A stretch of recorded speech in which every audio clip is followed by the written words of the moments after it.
예, 우리 기도하심으로 주일 대예배 하나님 앞에 드리도록 하겠습니다. 기도하겠습니다. 하나님 아버지 감사합니다. 오늘 주님의 거룩한 날입니다.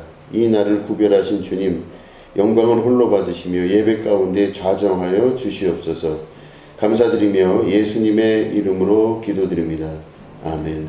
우리 다 같이 일어나셔서 찬송 8장 함께 찬송하시겠습니다.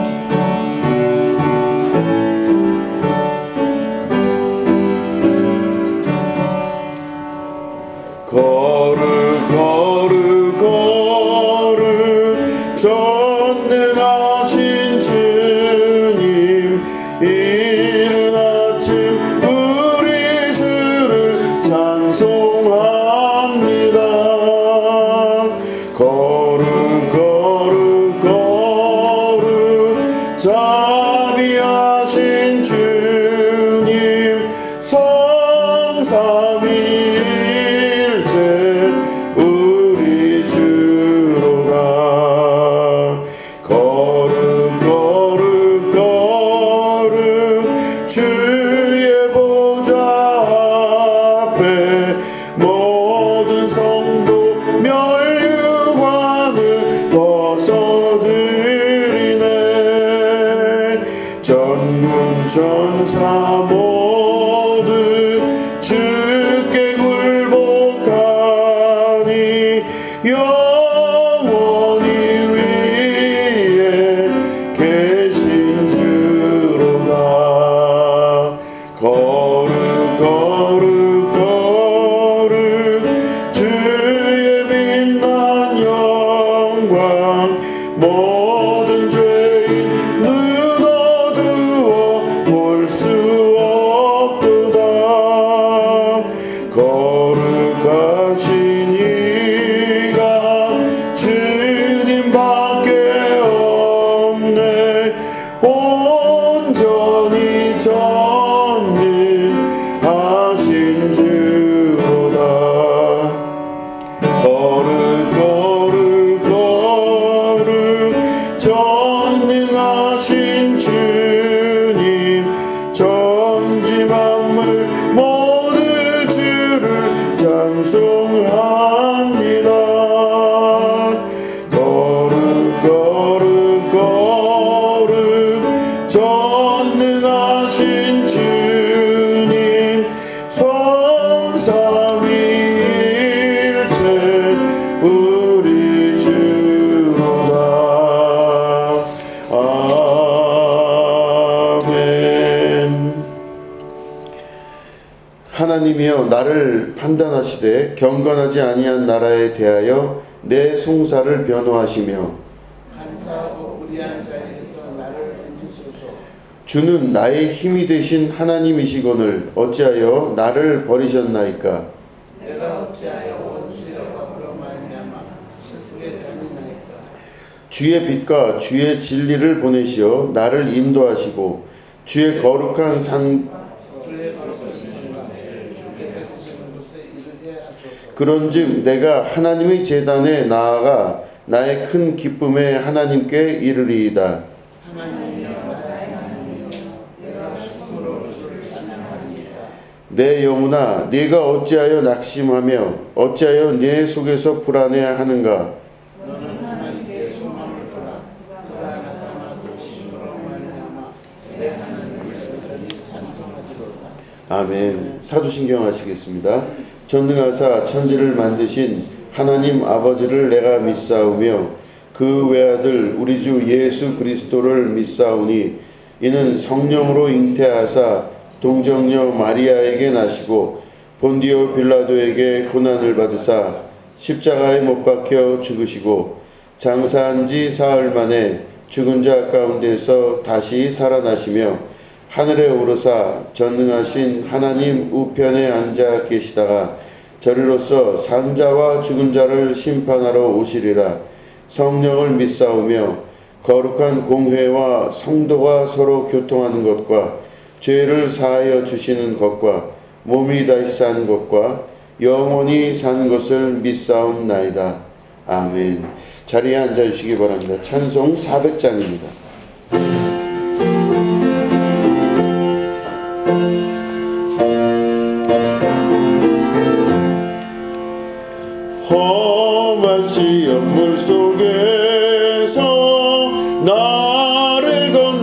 주시고 노암뿐 남지나도록 나를 숨겨주소서. 주여 나를 돌보시사 고이 품어주시고 험한 눈까지 나도록 나를 숨겨주소서. 권세 능력 무한하사 모든 시험 이기고 분단까지 다스리는 주님 앞에 비오니 주여 나를 돌보시사 고이 품어주시고 험한 눈까지 나도록 나를 숨겨주소서. 죄악길에 빠진 이 몸 캄캄한 내매며 부르짖는 나의 원 들으소서. 내 주여 주여 나를 돌보시사 고이 품어주시고 만풍까지 나도록 나를 숨겨주소서. 아멘. 드려진 예물을 위해서 기도하겠습니다. 하나님 아버지, 예물 드린 손길들을 하나님 기억하시고 하나님께서 그 삶과 모든 것 위에 안수하시고 이끄셔서 주님의 거룩한 도우심과 하늘문을 여시고 내리시는 축복을 경험케 하여 주시옵소서. 이들이 하나님께서 주시는 은혜를 경험하는 자가 되며 간증거리가 넘치게 하여 주시고 모든 문제가 문제 아님을 깨달아 알 수 있는 주님의 백성 되게 하시며 하나님께서 더욱더 이끄시는 대로 나아가는 축복의 자녀들 될 수 있도록 도와주시옵소서. 특별히 기도의 제목을 가지고 주님 앞에 나온 영혼이 안수하여 주시고 하나님의 거룩한 뜻을 이루어드리는 축복과 은혜의 백성 되게 하여 주시옵소서. 감사드리며 예수님의 이름으로 간절히 축복하며 기도드립니다. 아멘. 우리 하나님 말씀 함께 보시겠습니다. 마태복음 14장 15절부터 21절 말씀을 먼저 읽겠습니다.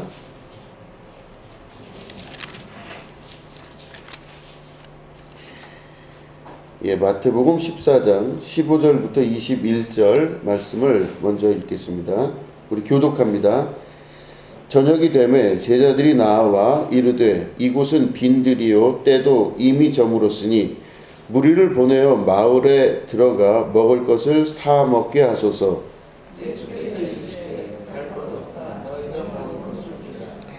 제자들이 이르되 여기 우리에게 있는 것은 떡 5개와 물고기 2마리 뿐이니이다.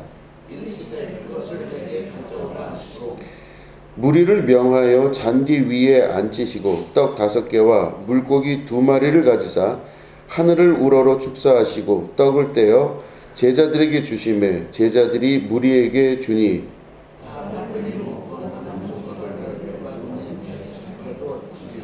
먹은 사람은 여자와 어린이 외에 5,000명이나 되었더라. 아멘. 우리 한 군데 더 보겠습니다. 요한복음 6장 5절부터 10절까지의 말씀을 교독하도록 하겠습니다.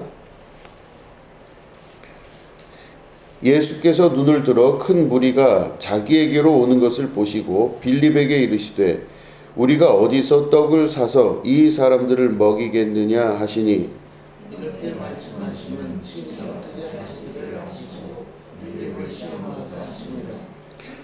빌립이 대답하되 각 사람으로 조금씩 받게 할지라도 200데나리온의 떡이 부족하리이다.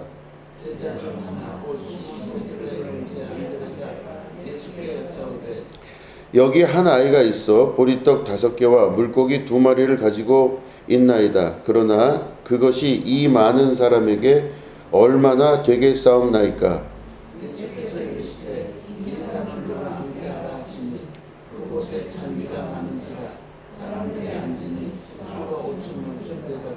아멘.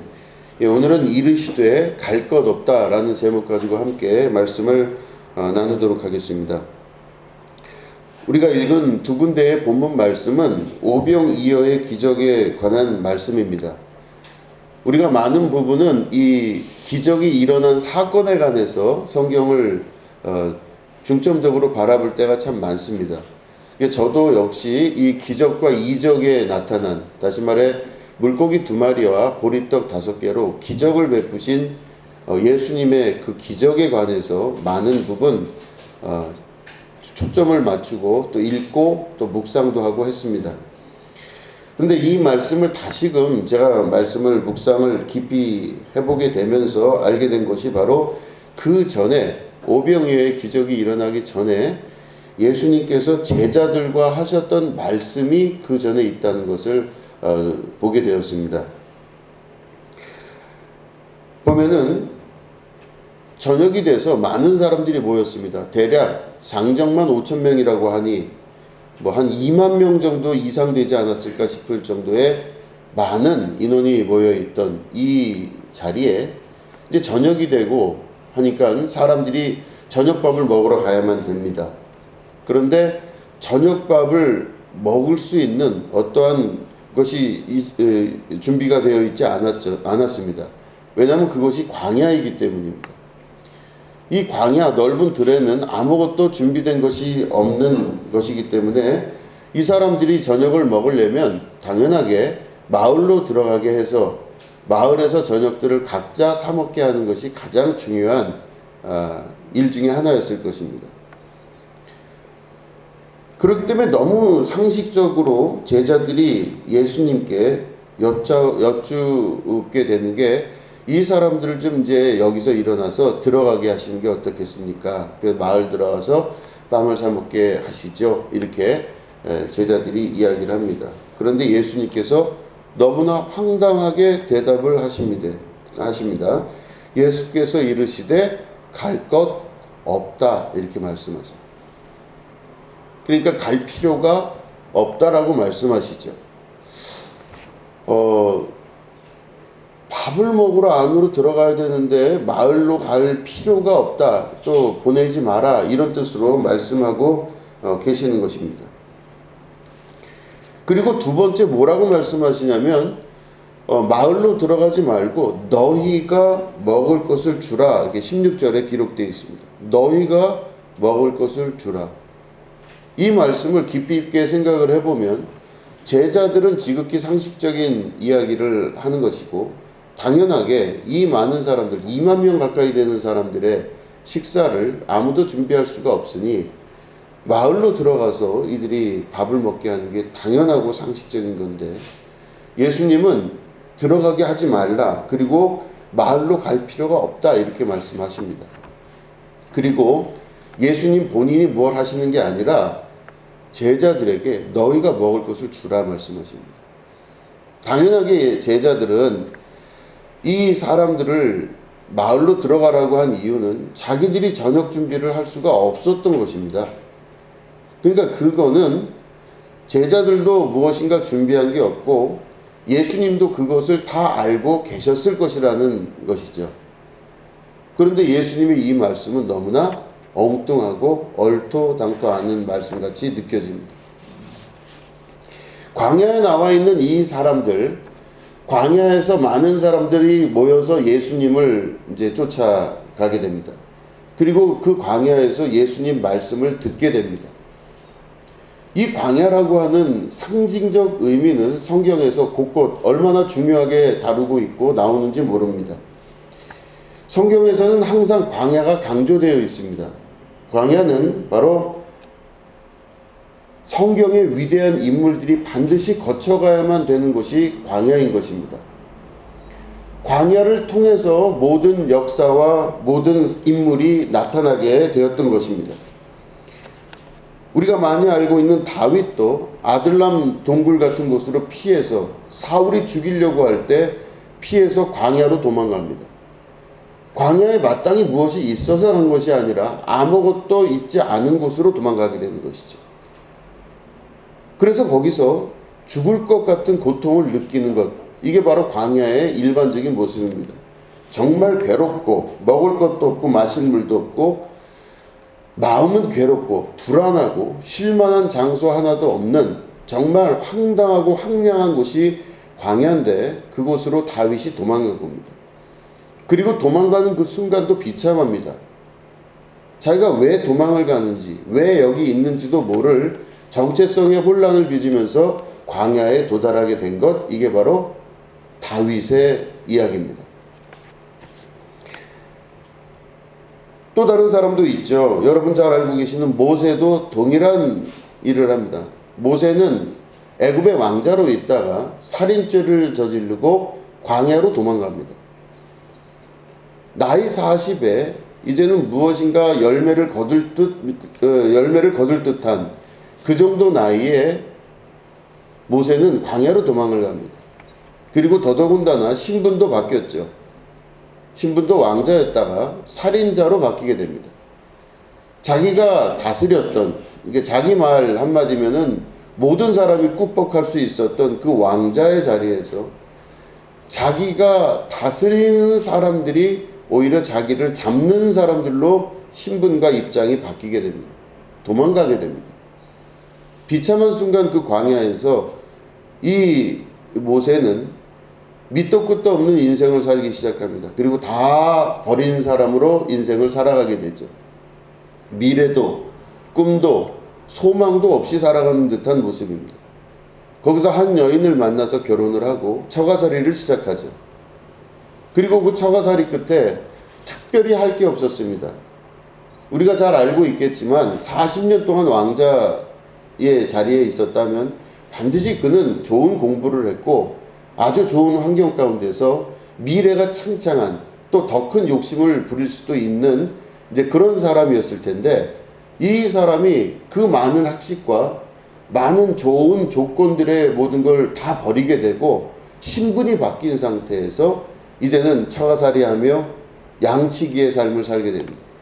그래서 성경의 기록을 보면 이 말 잘할 것 같은 그 모세가 말이 아둔하다, 어눌하다 이렇게 기록하고 있습니다. 그 모세가 스스로 자인하기를 하나님, 저는 이스라엘을 이끌 자신이 없습니다.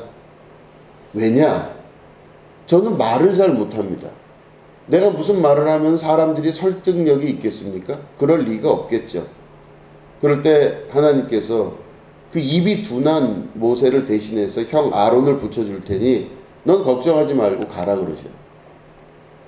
그 보면은 모세가 자기 인생에서 갖고 있었던 많은 지혜와 좋은 모든 것들을 다 버리게 된 겁니다. 아무 쓸모없는 인간이 돼버린 거예요. 말 한마디 제대로 못하는. 그 수많은 좋은 교육과 좋은 많은 훈련을 받았음에도 불구하고 아무런 쓸모가 없는 인간이 돼버린 거예요. 그래서 나이가 80살이 됩니다. 광야 생활 80살 가운데 이 모세는 자기는 진짜 자기의 정체성이 뭔지도 모르고 말도 못하는 바보 같은 인생으로 변했다고 생각했을 겁니다. 그런데 그때쯤 됐을 때 하나님께서 모세에게 나타나셨습니다. 바로 여기가 광야입니다. 광야는 그래서 그 한 인물을 고통스럽게 하고 외롭게 하고 힘들게 하고 먹을 양식도 또 자기의 생명도 자기의 정체성도 찾을 수 없는 정말로 아무것도 구할 거나 바랄 게 없는 힘들고 어려운 곳이 바로 광야라고 하는 곳입니다. 근데 제가 말씀을 드렸듯이 성경에 있는 대부분의 인물들, 아브라함부터 시작해서 그 이후에 나타나는 거의 대부분의 인물들이 이 광야를 지나갑니다. 광야는 필수 코스입니다. 한 사람뿐만 아니라 이스라엘 민족 전체가 광야를 통과하게 됩니다. 애굽에서 출애굽한 이스라엘 백성들이 가나안이라고 하는 땅을 향해서 갔던 그 길이 바로 광야길입니다. 먹을 것도 없고 물도 많지도 않고 정말로 옛날에 노예 생활할 때가 훨씬 낫다고 생각할 정도로 그들은 이 광야 생활의 고통을 한꺼번에 다 지고 경험하고 가기 시작했습니다. 그렇기 때문에 우리가 성경 안에서 광야라고 하는 이 단어가 나오면 그 광야 혹은 빈 들이라고 하는 곳을 그냥 지나쳐 버릴 수가 없는 것입니다. 너무나 중요한 것입니다. 하나님께서 택하여 부르신 이후에 하나님의 백성들은 반드시 광야를 통과하게 되어 있는 것입니다. 광야를 통과하지 아니하는 교인은 없습니다. 광야를 통과하지 않은 신앙인도 없다고 볼 수 있습니다. 광야를 통과하지 않으면 신앙인이 될 수가 없다는 뜻도 되는 것입니다. 그렇기 때문에 가장 쉽고 좋은 길을 택할 수 있는 것은 내가 살던 방식대로 내가 살던 세상의 질서대로 사는 게 가장 편하고 그래도 할만한 것인데, 하나님은 묘하게 자기가 살던 곳, 자기가 살던 방식대로 살지 못하게 하시고 다 광야로 이끌어 가십니다. 예수님도 공생애를 시작하기 직전에 광야로 내모셨습니다. 성경은 그래서 성령이 예수를 광야로 내몰아치신지라 이렇게 기록하고 있습니다. 광야로 나간 겁니다. 그리고 이 광야라는 곳은요, 말씀드린 대로 극악무도한 곳입니다. 안전이 보장되지 않고 생명의 위협을 느끼며 먹을 것도 마실 것도 불충분한 곳입니다. 하나님 믿으면은 하나님께서 젖과 꿀이 흐르는 좋은 곳으로 이끌 줄 아셨는데 그 시작점을 봤을 때 광야로 이끌어 가신다는 것. 그렇기 때문에 광야는 반드시 통과해야 되는 이스라엘의 아주 중요한, 또 믿는 자들의 아주 중요한 통과 의례라고 볼 수 있습니다. 우리들도 모두 다 각자 인생 가운데 삶 속에서 광야를 반드시 통과해야만 되는 것입니다. 광야를 통과하지 않으면 우리가 가나안 땅에 들어갈 수가 없다는 것입니다. 광야를 통과하지 않으면 아무것도 할 수 없습니다. 그러니까 반드시 광야를 통과해야 됩니다. 그런데 지금 이 사건이 일어나고 있는, 오병이어의 기적이 일어나고 있는 이 장소가 바로 어디냐면 빈 들이라고도 표현하지만 일종의 예루살렘 외곽에 있는 광야라고 하는 곳입니다. 예수님께서 쉴 곳이 없으셔서 예루살렘 안에 계시지 아니하고 밖으로 나가신 것입니다. 광야, 빈들 가운데 예수님이 계셨습니다. 그럴 때 말씀드린 대로 저녁 시간이 됐을 때 이 많은 사람들을 밥을 먹일 그 방법이 없으니 마을로 들어가게 하십시오. 그러니까 다시 말해 두 가지로 분리가 되는데, 하나는 세상, 그러니까 마을, 하나는 빈들, 광야, 이렇게 볼 수 있습니다. 예수님은 뭐라고 말씀하시냐면, 그렇게 상식적인 제안을 하는 제자들에게 뭐라고 말씀하시냐면 이르시되 갈 것 없다, 이렇게 말씀하십니다. 그럼 본인이 무슨 대책을 갖고 계시기 때문에 갈 곳 없다 이렇게 말씀하시는 것 같은데, 본인은 대책 없다는 걸 그 이후에 말씀하시죠. 대책은 바로 뭐냐? 너희가 먹을 것을 주라 말씀하십니다. 이 말씀은 바로 이 제자들은 지금 현재 마을과 광야의 중간 정도 되는 위치에 자기의 머리를 두고 있던 것입니다. 마을로 들어가서 밥을 먹는 것은 우리가 알고 있는 일반적인 상식입니다. 자기의 상식, 자기의 경험, 자기의 생각, 이미 알고 있는 그 방법대로 살아가는 것이죠. 그렇기 때문에 어떻게 하면은 이 사람들의 밥 먹는 문제를 해결할 수 있을지를 다 알고 있는 제자들. 그렇기 때문에 예수님께 바로 자기들이 속해 있던 마을 공동체, 그리고 자기들이 경험했던 것에 근거해서 아주 상식적인 이야기를 하는 것입니다. 그런데 오늘 우리가 두 군데를 읽었지만 요한복음을 보면요, 다른 성경에 나와 있지 않은 또 다른 이야기가 그곳에 들어가 있습니다. 예수님께서 오히려 질문을 하셨다고 되어 있습니다. 예수께서 눈을 들어보시니 많은 사람들이 자기에게로 오는데 때가 저녁 때가 돼서 밥 먹을 때가 됐다 이겁니다. 그럴 때 예수님께서 빌립이라고 하는 제자에게 물어보십니다. 이 사람들을 어떻게 먹이겠느냐? 그러니까 당연히 이 사람들에게 밥을 먹여야 되는데 어떻게 먹이겠느냐? 이제 물어보니까 빌립이 이야기를 합니다. 이 사람들을 각 사람에게 조금씩 돈을 걷어서 회비를 걷고 그 회비를 걷고 우리가 빵을 사갖고 온다 할지라도 200데나리온이나 되는 그 금액이 모자랍니다. 이렇게 얘기를 해요. 그러니까 빌립은 이미 머릿속에 계산을 다 하고 있었던 것이죠. 똑똑한 사람입니다. 이미 머릿속에 무엇이 어떻게 될지 다 알고 똑똑한 방식으로 예수님에게 결과 보고를 그 즉시에서 한 거죠. 기가 막힌 머리입니다. 그런데 요한복음을 보면은 예수께서 빌립이 어떻게 하실지를, 빌립이 어떻게 무슨 생각을 하고 무슨 대답을 할지를 시험하고자 빌립에게 물어보셨다. 이렇게 기록하고 있습니다. 어떻게 나오나 보는 겁니다. 그랬더니 아니나 다를까 빌립이 회비를 걷는 문제를 먼저 이야기하고, 회비를 걷어도 모자라는 돈이 대략 200데나리온이나 된다고 보고를 올립니다. 빌립의 머릿속에서는 지극히 상식적인 자기의 경험으로 이야기를 했을 겁니다. 당연한 겁니다. 사람이 2만 명이나 가까이 되는 사람들인데, 장정만 5천 명인데 이 사람들을 먹여 살리려면 어떻게 해야 돼요? 당연히 이 사람들한테 회비를 걷어야 됩니다. 돈을 걷고 먹을 거를 걷어서 이걸 가지고 있다 할지라도 나머지가 200데나리온이 모자란다는 겁니다. 누가 봐도 이 빌립의 대답은 지극히 상식적이고 당연하게 보이는 것이죠. 근데 예수님이 빌립이 어떻게 대답할 거를 이미 아시고 그를 시험하고자 이런 질문을 했다라고 되어 있습니다. 이 똑같은 질문이 여러분, 예수님께서 여러분들에게 각각 하실 수 있는 질문이라는 걸 우리가 기억할 수 있어야 되는 것입니다. 어떻게 했으면 좋겠느냐 물어보실 때 여러분들은 뭐라고 대답하시겠습니까? 지극히 상식적이고 지극히 알고 있는 아주 경험적인 것들을 가지고 할 수 있는 방법이 많이 있을 것입니다.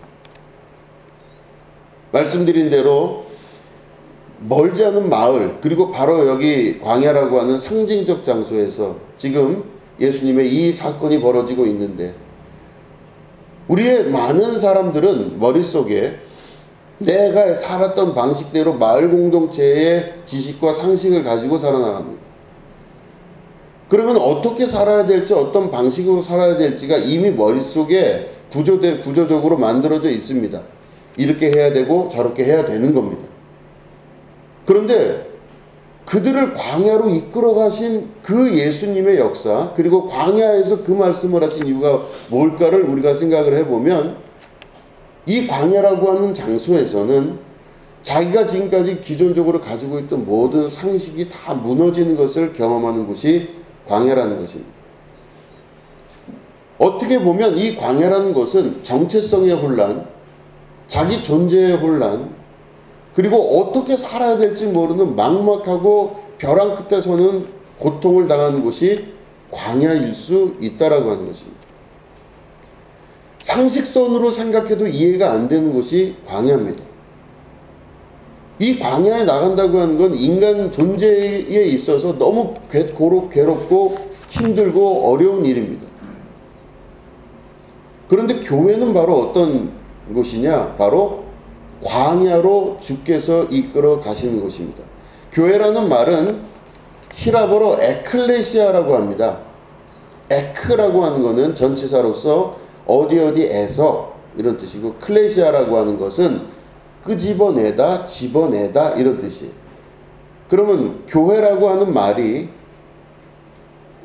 풀이해서 보면 어디에서 그 사람을 끄집어서 이끌어내다 이런 뜻이에요. 그러면 여러분들 한 분 한 분이 교회라고 말씀하는 것이죠. 여러분 한 분 한 분이 교회인데, 교회가 이루어지게 되는 첫 번째 그 시작은 여러분들이 살고 있던 상식선의 세계에서 여러분들을 지명하여 부르셔서, 손가락으로 가리키는 거죠. 지명한다는 것. 부르셔서 여러분들을 찍어서 들어 올려서 데리고 나오시는 겁니다. 그리고 어디다 놓으시느냐?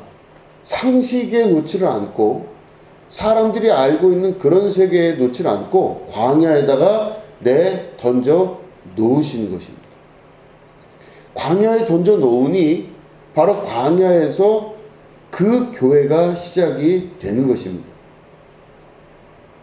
그래서 에클레시아, 여러분들을 살고 있던 곳에서 불러서 끄집어내서 광야에다 놓음으로 말미암아 여러분들은 어떤 경험을 하게 되느냐? 택함 받아 부르심 받은 사람들은 너무나 큰 충격과 고난을 경험하게 되는 것입니다. 상식이 통하지가 않고 논리가 통하지가 않는 세계 가운데로 들어가게 되는 것입니다. 그리고 환란의 역사가 시작이 됩니다. 도무지 이해할 수 없는 일들이 벌어지기 시작하고 이 벌어진 일들을 어떻게 해결해야 될지를 계속 고민하며 갈등하는 그런 삶의 모습으로 갑니다. 그런데 왜 그럼 광야로 왜 하나님께서 굳이 성경의 많은 인물들과 성경의 역사, 이스라엘의 역사 가운데 있는 많은 사람들을 왜 광야로 이끄시나? 바로 오늘 요한복음에 있는 말씀대로 하나님께서 시험하고자 하시는 겁니다. 하나님께서 예수님을 성령을 통해서 광야로 내몰아치셨을 때도 예수님을 내몰아치신 다음에 나타난 현상은 바로 시험을 당하셨습니다. 그가 무엇을 생각을 하고 어떻게 하나 보시려고 그를 광야로 내몰아치신 겁니다. 그러니까 하나님 입장에서 예수님을 광야로 내몰아치신 거죠. 그리고 시험을 당하신 것입니다. 광야는 그 사람이 이럴 때 무엇을 어떻게 생각하고 어떤 결정을 내리나를 알 수 있는 아주 중요한 과정 중에 하나입니다. 그렇기 때문에 광야를 통과할 때는 하나님께서 그 의도가 분명하실 때 바로 시험하고자 하시는 겁니다. 시험은 바로 여러 가지 의미가 다 있지만 그 사람이 검증되기도 하고 또한 그 사람이 그 가장 힘들고 어려운 시기에 어떤 반응을 보이고 어떻게 나가나를 방향 설정을 할 수 있게 해주는 아주 중요한 포인트가 되기도 하는 것입니다. 그래서 우리를 그 많은 상식선의 사람들 가운데서 불러서 이 사람들을 교회로 삼으시고 교회 가운데 하나님의 역사를 이루게 하시는 역사, 이게 바로 교회의 시작이며 교회의 부흥이며 교회의 역사라고 볼 수가 있는 것입니다. 그렇기 때문에 여러분 부름 받으셨다는 사실에 대해서도 여러분 반드시 기억하고 믿음으로써 인정하셔야 될 줄로 믿습니다. 부르신 것입니다. 이 부르셨다고 하는 것은 우리를 고통받게 하기 위해서, 어렵게 하기 위해서, 어떻게 하나 보려고 괴롭게 하기 위해서 하나님이 우리를 부르신 것이 아닙니다. 우리를 부르신 그 이유는 성경이 기록하기를 신명기 8장에 보면 제가 읽어볼 테니까 들어보시기 바랍니다. 신명기 8장 2절 3절을 보면 내 하나님 여호와께서 이 40년 동안에 내게 광야 길을 걷게 하신 것을 기억하라. 이는 너를 낮추시며 너를 시험하사 내 마음이 어떠한지 그 명령을 지키는지 지키지 않는지 알려 하심이라. 너를 낮추시며 너를 줄이게 하시며 또 너도 알지 못하며 내 조상들도 알지 못하던 만나를 내게 먹이신 것은 사람이 떡으로만 사는 것이 아니요 여호와의 입에서 나오는 모든 말씀으로 사는 줄을 네가 알게 하려 하심이라. 이렇게 신명기 8장 2절 3절에는 그렇게 기록되어 있습니다. 고통당하게 해서 아주 힘들게 하고 괴롭게 해서 비참하게 만들고 어렵게 하는 게 너무 좋아서 하나님이 그렇게 하시는 것이 아니라 우리를 바로 낮추시며 겸허하고 겸손하게 하시고 그 모든 환난 가운데서 많은 것들을 경험하게끔 하시면서 단단하게 하고 뿌리가 깊게 하시고 그 모든 것 가운데 하나님의 뜻과 모든 것들을 합력하여 선을 이루게 할 수 있는 사람으로 거듭나게 하기 위해서 하나님이 그런 어려운 광야 가운데로 사람을 택하여 부르시는 것입니다. 그래서 부름받은 사람들은요, 죽으러 가는 것이 아니라 이 고난을 통하여 통과해 나가는 하나님의 거룩한 축복의 세계, 가나안 땅에 들어가게 되는 것입니다. 가나안 땅은 생명과도 관계가 있습니다. 진짜 살 곳은 애굽이 아니라 가나안입니다. 진짜 살아날 수 있는 생명이 있는 곳은 가나안 땅입니다. 여러분, 모세를 통해서 하나님이 역사를 이루셨잖아요. 근데 모세가 그 모세스라고 하는 이름의 원래 뜻이 물에서 건져내다 이런 뜻입니다. 물에서 건져내다라는 뜻이에요. 그 물은 뭘 상징하는 겁니까? 물은 바로 죽음을 상징합니다. 물은 죽음을 상징하는데 그 죽음의 흐름이 있는 그 물에서 모세를 택하여 그를 들어서 일으키신 사건, 이게 바로 모세스라고 하는 이름의 뜻입니다. 다시 말해, 그냥 놔두면 죽는 거예요. 그냥 놔두면 그 모세를 실은 그 작은 배 같은, 그 광주리 같은 그 모세의 그 광주리가 흘러 가다 보면 어느 순간인가 그는 죽음을 맞이할 수밖에 없을 겁니다. 물은 죽음이라고 말씀드렸는데 이곳에서 건져냈다고 하는 것이죠. 그러니까 다시 말해, 물에서 건짐을 받는 것이 생명이고 구원이고 하나님의 역사가 시작되는 것입니다. 그 우리들도 바로 그 구원받은 자, 다시 말해 에클레시아 교회라고 하면은 여러분들이 그곳 죽음에서 건짐을 받았다라고 하는 뜻이 그 속에 들어가 있는 것이죠. 우리들은 많은 사람들의 상식이 맞다고 생각도 하고 또 내 마음속에서 당연히 이거는 지극히 상식적인 것이고 맞는 것이다 라고 하는 생각을 항상 갖고 있습니다. 그래서 논리적이고 사변적이기도 하고 때로는 상식적이라고 스스로를 느끼면서 내 생각이 절대 틀릴 리가 없고 당연하고 누가 보기에도 맞는 생각을 가지고 있다, 이렇게 생각을 할 때가 많지요. 그렇기 때문에 우리는 그 행동을 하는 거고 그 생각을 끊임없이 반복적으로 인정하고 용인을 하는 것입니다. 그런데 오늘 말씀을 보면 우리를 그 마을 가운데서 이끌어내셔서 광야로 이끄신 주님은 다시 돌아가고자 하는, 그것도 특별한 이유가 아니라 먹기 위해서, 생명을 유지하기 위해서, 한 끼 식사를 우리가 얻기 위해서 마을로 들어가는 지극히 상식적인 제안을 하는 제자에게 예수님이 갈 곳 없다 말씀하십니다. 그 예수님 말씀 들은 제자들은 기겁을 했을 거예요. 아니 그럼 무슨 대책이나 뭐가 있으십니까? 그럴 때 제자들에게 예수님 말씀하시기를 너희가 밥을 주라 이렇게 말씀하세요. 더 황당하죠. 없는 거 뻔히 아는데 2만 명가량 되는 사람들의 밥을 우리가 주라고요? 황당하기 이루 말로 다 할 수가 없는 것입니다. 여기서 이 너희가 밥을 주라라고 하는 이 말씀은요, 제자들의 행태에 관해서 비판적으로 하시는 말씀도 비유적으로 들어가 있습니다. 뭐냐면 이 제자들이요, 예수님의 제자들이지 않습니까? 그러니까 예수님 옆에서 쭉 쫓아다니다 보니 사람들을 많이 경험하게 되고 관리하는 자가 됩니다. 여러분, 관리하는 자의 특징이 뭔지 아십니까? 관리하는 자는요, 내가 관리하는 사람이라면 관리의 대상들과 나를 분리시켜 놓습니다. 나는 이쪽에 있고 다른 사람은 저쪽에 있다고 보는 것이죠.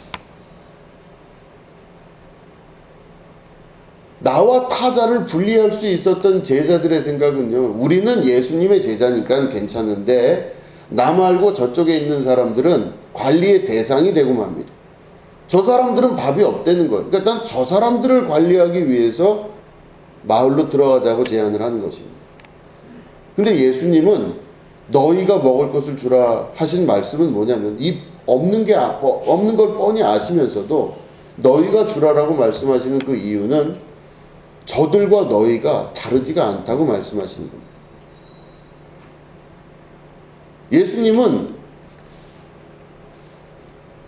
마가복음 6장에 보면은 그런 말씀을 하십니다. 예수께서 큰 무리를 보시고 그 목자 없는 양 같음으로 인해서 그들을 불쌍히 여기셨다 이렇게 되어 있습니다. 그들이 목자 없는 양같이 예수님을 쫓아오는 모습을 보고 너무너무나 가슴이 아프셨던 거예요. 그래서 예수님이 그들을 너무 괴롭게 마음 아파하면서 바라보셨습니다. 근데 여러분 보시면 예수님은 그들을 마음 아파하시면서 보셨는데 제자들은 지금 어떻게 하냐? 그들을 관리의 대상으로 보는 겁니다. 달라지는 거죠. 내가 저 사람이고 저 사람이 나라고 생각이 들면요, 생각이 달라집니다.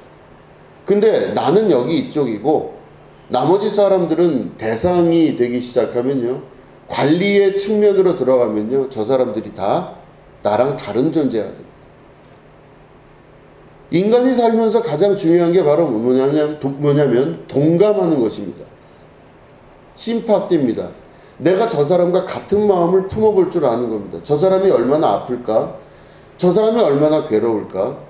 저 사람이 이렇게 힘들지 않겠나라는 생각을 같이 마음을 먹는 것이 바로 동감하는 것이고 같은 마음을 품는 것입니다. 인간의 머릿속에 있는 전두엽의 제일 큰 특징은 바로 다른 사람의 마음을 이해하고 그 사람과 동감할 줄 아는 것입니다. 인류 역사에서 가장 인간이 발달된 면 중에 하나가 바로 동감하는 것입니다. 동물에게서 별로 발견할 수 없는 동감이라고 하는 것. 가슴 아파하고 괴로워하고 저 사람과 같은 입장에서 생각을 해볼 줄 아는 것. 이게 동감입니다. 예수님은 동감을 하시고 많은 사람들이 목자 없는 양같이 떠도는 것을 보시고 가슴 아파하셨다고 마가복음에는 기록되어 있습니다. 괴로운 거예요. 그렇기 때문에 그들을 바라볼 때 같은 마음으로 바라보신 겁니다. 그럴 때 제자들은 관리하는 자로서 그들을 봤지만 예수님은 동감하는 자로서 그들을 보신 겁니다. 그럴 때 예수님이 말씀하십니다. 너희가 먹을 것을 주라. 다른 말로 하면 너희나 저 사람들이나 똑같기 때문에 너희가 배고프면 저 사람이 배고프고 너희가 힘들면 저 사람도 힘든 것이다.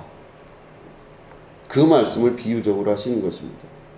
빵이 없는 것 뻔히 알고 계시고 200데나리온이나 되는 또 그 돈을 더 이상 채울 수 없다는 것도 알고 계신 예수님께서 빌립을 시험하고자 하셨고 제자들을 그 시험하고자 그런 질문과 의도로 말씀을 하신 것이죠. 동일한 마음을 품을 수 있다는 것은 얼마나 중요한지 모릅니다. 다른 사람과 동감하는 마음이 시작되면 그 사람을 관리하는 사람이 되지 않게 됩니다. 관리하지 않게 된다는 것은 1대1로 인간적인 관계가 이루어지게 된다는 뜻입니다. 예수님은 제자들과 관계를 맺으셨을 때 제사장이나 바리새인이나 사두개인과 같은 방식으로 제자들과 있지를 않으셨습니다. 예수님은 제자들과 같이 자고 같이 먹고 같이 돌아다니고 같이 그곳에서 무엇인가를 다 하셨습니다. 여러분 생각해 보십시오. 같이 무엇인가를 자꾸 하게 되면요, 예수님의 빈틈이 다 보이게 되어 있습니다. 예수님의 빈틈과 예수님의 잘못된 점 혹은 예수님의 여러 가지 인간적인 면들이 보일 수밖에 없습니다. 근데 예수님은 제자들과 같이 먹고 마시고 다 오픈해 놓은 상태에서 그들과 함께 지냈습니다. 결국 예수님이 그렇게 하신 이유가 뭘까 생각을 해보면 나와 너희가 다르지가 않다라는 걸 말씀하고자 하신 거예요. 내가 너희들하고 분리되어 있지 않다. 내가 너희들을 관리하고 체크하는 게 아니다라는 말씀을 하시는 거예요. 내가 너희들을 데리고 목회한다 이게 아니에요. 지금 예수님은 같이 살아가시는 겁니다. 예수님의 주장은 그래서 하나가 됩니다. 너가 내 안에 있고 내가 너 안에 있는 거 아니겠느냐. 하나님이 나를 관리하시는 게 아니라 하나님이 내 안에 있고 내가 하나님 안에 있는 것과 똑같은 것 아니겠느냐. 그럼 하나님이 나를 관리의 대상으로 보시면 나를 끊임없이 치대기면서 별의별 대상으로 생각하면 정말 나도 비참하고 하나님도 그 영광을 받을 수가 없게 되시는 분입니다. 그런데 성경을 보면 예수님 주장하시기를 하나님이 내 안에 내가 하나님 안에 내 말이 너희 안에 너희가 내 안에, 그러니까 하나란 뜻입니다. 예수님이 끊임없이 그 생활을 하셨는데 그 당시에 제사장들이나 그 당시에 사두개 바리새인들 조직을 관리하는 열심당, 이런 많은 그 근처에 있었던 많은 사람들은 사람들과의 관계를 어떻게 이루었느냐? 직급과 계급을 나눠서 이루었습니다. 내 직급에 너는 올라올 수가 없다는 겁니다. 사람을 다루고 관리하는 것에 능숙했던 것이 바로 사두개인, 바리새인, 열심당들이었습니다. 그래서 제사장들이나 사두개인들이나 이런 사람들은 길거리에 서서 긴 장옷을 입고 하늘을 향해서 두 손 높이 들고 기도하며 거룩한 모습처럼, 가장 거룩한 모습처럼 기도하는 사람으로 살아갔던 것입니다. 사람들이 볼 땐 누가 봐도 저 사람은 바리새인이고 사두개인이며 제사장인 것입니다. 너무 거룩한 거예요. 그럼 이 사람들은 거룩하지 않는데 저 사람은 너무 거룩하기 때문에 뭔가가 저 사람에게서는 다른 게 있을 거라 생각이 들게 되죠.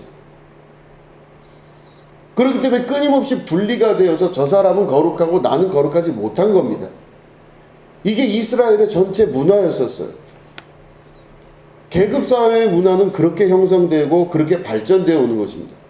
사람과 사람을 분리하고 모든 정서와 모든 방식들도 전부 다 분리가 되는 것입니다. 너와 나는 같지가 않다는 겁니다. 네가 어디 감히 나한테 다가올 수 있겠느냐 이겁니다. 그렇기 때문에 모든 지도론, 인간을 다룰 수 있는 관리적 측면에서의 지도론은 사람들한테 함부로 자기를 오픈하는 것이 아닙니다. 철저하게 나누고 분리시켜서 내 영역 안으로 들어오지 못하도록 철저하게 만들어내는 것, 이게 바로 세상이 갖고 있는 일반적 지도론입니다. 자기를 오픈할 필요도 없습니다. 인간 내면 안에 있었던 수많은 일들이 그렇게 진행이 되어 왔기 때문에 사람들은 계급을 만들고 질서를 만들고 그 안에서 모든 것들을 이루려고 하는 욕심과 틀들을 갖고 있었던 것이죠. 그런데 그런 사회에 예수님이 오셔서 제자들과 엉겨 붙어서 같이 밥 먹고 주무시고 병자와 세리와 모든 죄인들과 같이 어울려 다닌 겁니다. 전혀 어울리지가 않는 겁니다. 상식선에서 그 예루살렘이라고 하는 성 안에서는 이해가 되지 않는 양반입니다. 그런데 거기서 자라나고 거기서 활동했던 각 직업이 달랐던 많은 제자들이 예수님과 같이 광야에 나가서 오병이어의 기적이 있기 직전에 예수님께서 하신 그 질문을 받게 되는 것이죠. 너희가 먹을 것을 주라. 그 말은 단순히 너희가 뭘 행하라 라고 하는 무리한 요구를 하시는 것이 아니라 너와 저들은 다른 것이 없다라고 하는 상징적 의미를 가지고 있는 것입니다.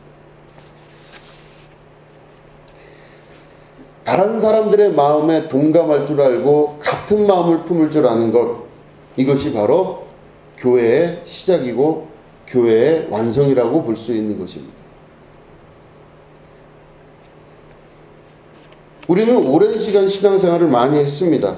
근데 그 신앙생활을 하는 동안 우리들은 어떤 마음을 품고 어떤 마음으로 살아가고 있는지를 다시 한번 볼 수 있어야 됩니다. 사람들은 그 안에 가지고 있는 죄성과 각각 자기중심적 사고가 있기 때문에 제자들마저도 예수님의 이러한 비상식적인 대화의 이야기, 그리고 그런 질문을 했을 때 이 제자들마저도 예수님과 오래 같이 있을 수가 없는 것입니다. 그들을 떠나게 되는 것이죠.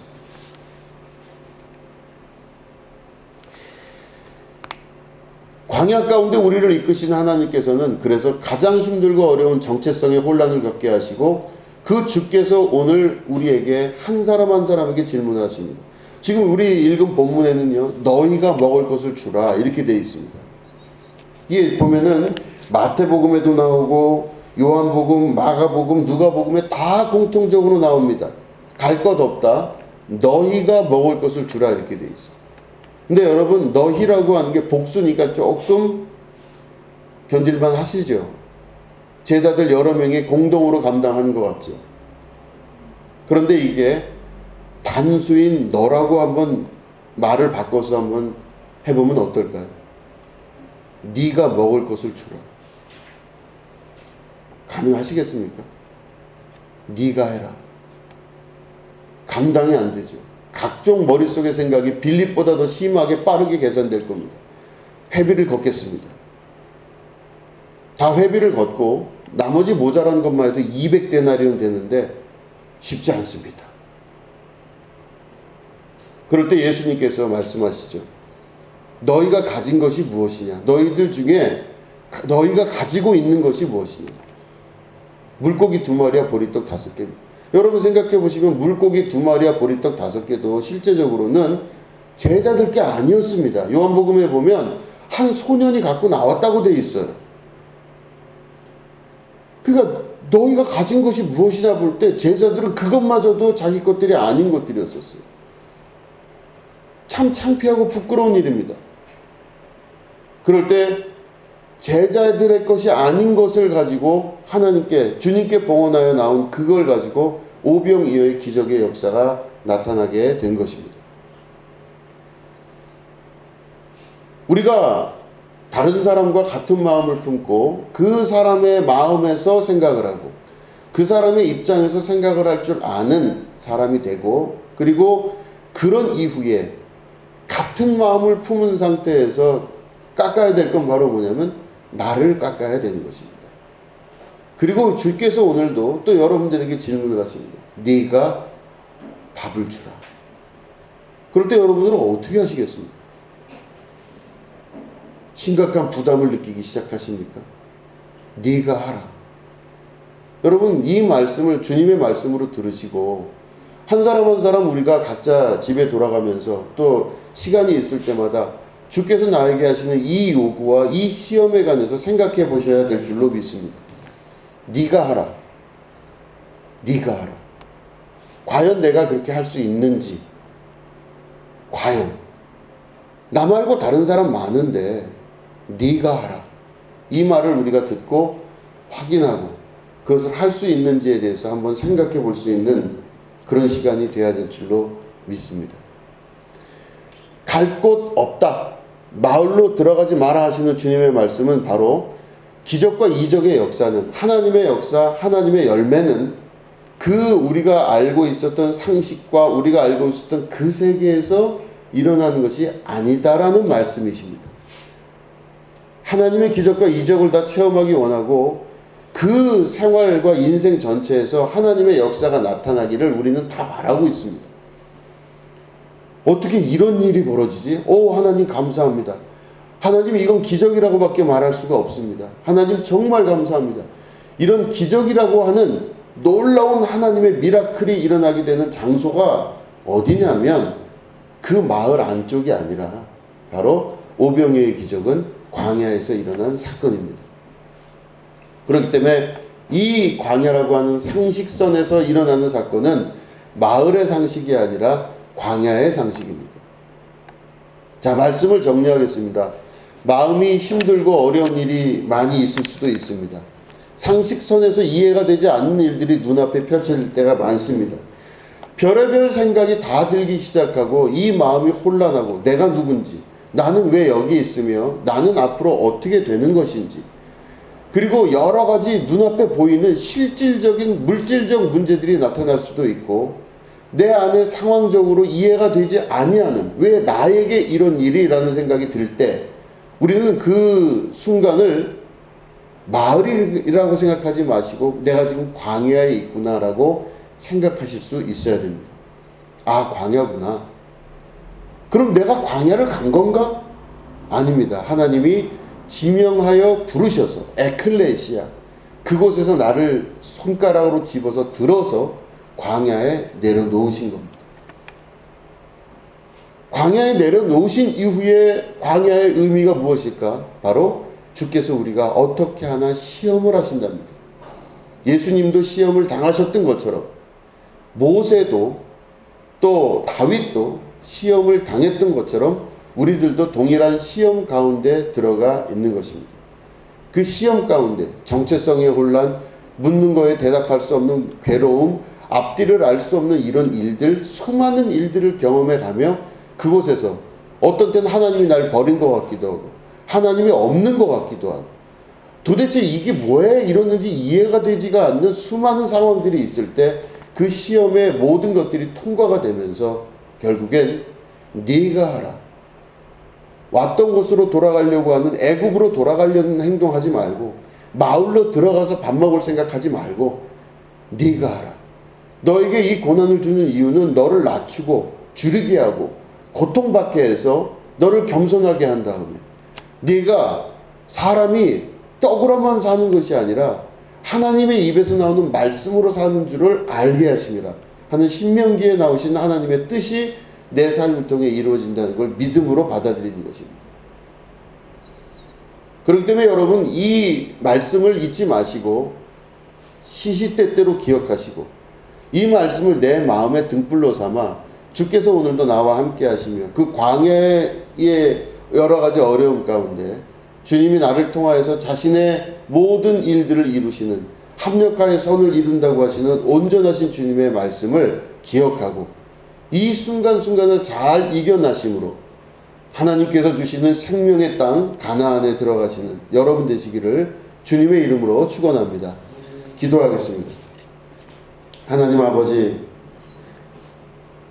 우리가 광야에 놓여져 있는 그때 도대체 앞을 알 수가 없고 뒤도 보이지 아니하며 나의 정체성도 모르는 혼란스러운 그럴 때마다 우리들은 세상 살던 방식, 세상 살던 방법, 내가 옳다고 여기는 내 논리, 그 모든 것들로 수단 삼고 살아갈 때가 많습니다. 그러나 하나님, 오늘 말씀 통하여서 예수님 말씀대로 돌아가지 말고 이곳에서 네가 모든 것들을 하라 하시는 그 말씀 기억하며 우리의 생각을 버리고 주님의 말씀 그 뜻 따라 살아갈 줄 아는 결단의 시간과 역사 되게 하여 주시옵소서.